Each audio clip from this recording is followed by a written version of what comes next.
President Trump's disgraced former attorney Michael Cohen has made it clear that he's so over his former boss. And yet, Cohen can't seem to stop talking about Trump. In September, he released a scathing tell-all, Disloyal, a memoir, the true story of the former personal attorney to President Donald J. Trump, which depicted Trump as a power-mad narcissist. I alone can fix it. Although Cohen wrote a whole book about Trump and even testified against him in Congress, he has even more opinions to share about his former boss. Cohen recently added his opinion to the chatter about whether or not Melania Trump will divorce the president once he's out of office.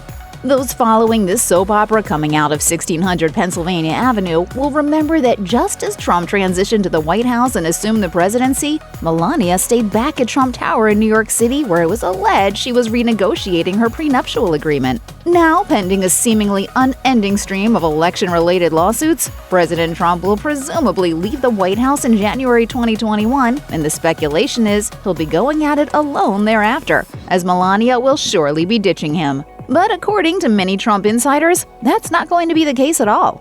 Cohen told the Washington Post on November 17, 2020, that he just doesn't see a split in the first couple's future, saying, "I don't think Melania leaves Donald. She's very willingly complicit in his schemes and holds his beliefs as her own. Those two deserve each other." The First Lady's former bestie and advisor Stephanie Winston Wolkoff agreed, telling the outlet, "It's part of the show. She's always been the quiet, he's been the loud. She's been the soft, he's been the hard. They play off one another. It's part of the relationship that makes it work."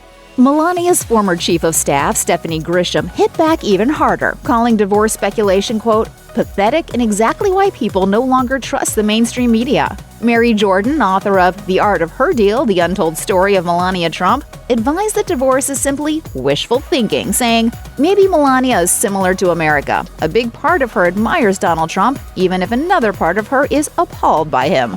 It's difficult to judge where their relationship stands, however, as the Trumps aren't exactly affectionate in public, as Donald's many rebuffed attempts to hold Melania's hand can attest. Likewise, reports suggest the couple doesn't even share a bed anymore. In fact, their bedrooms aren't even in the same wing of the White House. But hey, separate beds work for Lucy and Ricky, right? Lucy, why don't you answer me?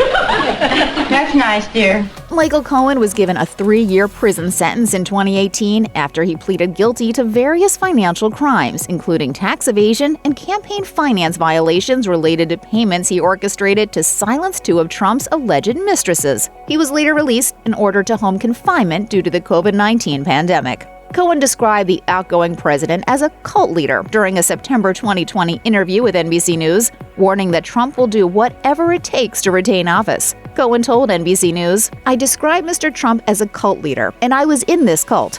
So one of the purposes of writing the book is really from one former cult member to the current ones. I've said this before, and I'll say it again. Open your eyes as I have. And I want you to appreciate that Donald Trump cares for no one or anything other than himself. I am the chosen one. Somebody had to do it. On the topic of Trump's future, Cohen explained at the time that he would advise the president to resign now and let Mike Pence pardon you from any and all potential crimes that will come out against you. Predictably, the White House responded by calling Cohen's book fan fiction, with White House Deputy Press Secretary Brian Morgenstern saying in a statement, "Michael Cohen readily admits to lying routinely but expects people to believe him now so that he can make money from book sales." The truth is, I told the truth. I took responsibility. Check out one of our newest videos right here. Plus, even more list videos about the latest hot topics are coming soon. Subscribe to our YouTube channel and hit the bell so you don't miss a single one.